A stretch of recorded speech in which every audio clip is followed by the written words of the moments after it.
Siri Thambi Rajendran remembers the tsunami like it happened yesterday. I rushed home when the waters came, he says, but there was no sign of his family and barely a trace of the home he shared with his wife and 3 children. 2 days later, he found his wife's body in a hospital morgue. He never found his children. They were among countless victims whose bodies were never recovered or were buried without identification to prevent the spread of disease. In all, about 31,000 Sri Lankans are thought to have died in the tsunami. Survivors like Rajendran have struggled. He tried to commit suicide. All he now owns from his former life are these 2 pictures. The one on the top came from my sister's house. The other one was discovered in a photo album that had washed to the other side of the lagoon. Someone recognized it and brought it to me. It's the only picture that survived from the album. What he does have, unlike most other people here, is his livelihood back on a team of fishermen. They have new nets and a boat from its namesake, Rebecca Walker. She's a British graduate student who raised money from friends and church back home. The main thing they needed was not motivation or anything like that, but to be busy. They needed to be given an option so that they could keep themselves busy and their minds active, because at the time I met them, they were sat in refugee camps or in their broken homes just with nothing and basically just thinking about what had happened. Walker is among hundreds of individuals and agencies who brought millions of dollars to Sri Lanka in the global outpouring of sympathy after the tsunami. It's brought train service back, but the old train, in which more than 1,000 people drowned, stands as a symbol of the tsunami's enormous toll. Up and down Sri Lanka's coast, emergency relief has become the main industry, providing food, sanitation, and temporary work and housing. Yet the need seems impossible to fully meet. In the village of Weamula, Madhuri Jayasekare showed us through her 2-room temporary home. It's shared by an extended family of 12. There's not enough room for 12 people. It's too small.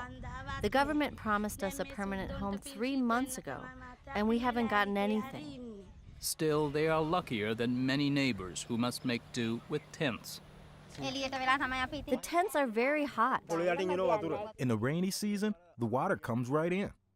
These people said they'd received some help soon after the tsunami, but almost nothing for months. They've survived on occasional day labor and food handouts. But the local official overseeing aid insists these people were squatters who moved into vacated tents, not really affected by the tsunami, he said, and so not eligible for aid. Every affected people in this area, we gave a temporary house. Others are not affected families. Who are them? Who are these people? Families, but they're not affected families. What does affected mean? Affected mean by tsunami. It's hard for a visitor to verify individual and official claims, but one of the grim tasks for aid workers is to distinguish tsunami victims from just plain poor people.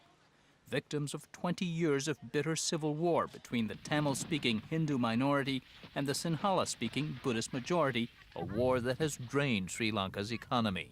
Jude Simeon is with a group of evangelical churches who've aided displaced people before and after the tsunami.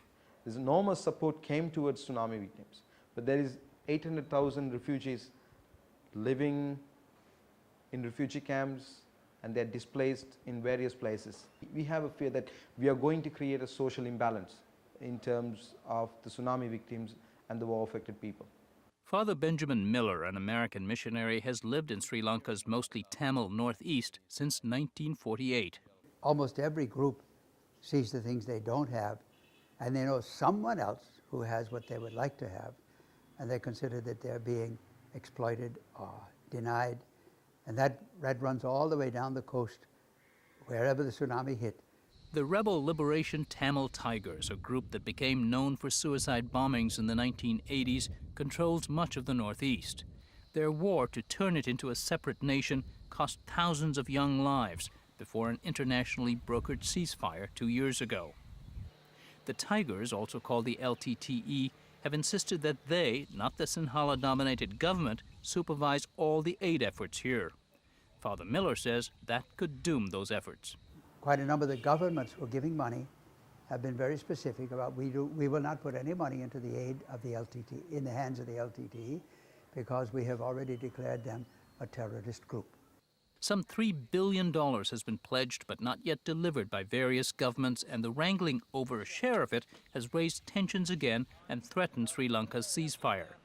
The government blamed the Tamil Tigers for the assassination in August of Sri Lanka's foreign minister, a charge the LTTE denies.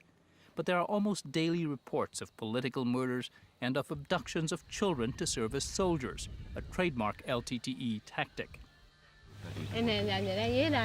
They come on motorcycles and just take the kids away on the back of the motorcycles. A lot of parents don't even let their children go to school because they're afraid.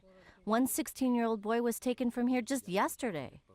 So far, politics, war, and bureaucracy haven't significantly hindered emergency relief, but aid workers worry that the deteriorating security will drive away agencies and the money for the long-term rebuilding to bring jobs and permanent homes.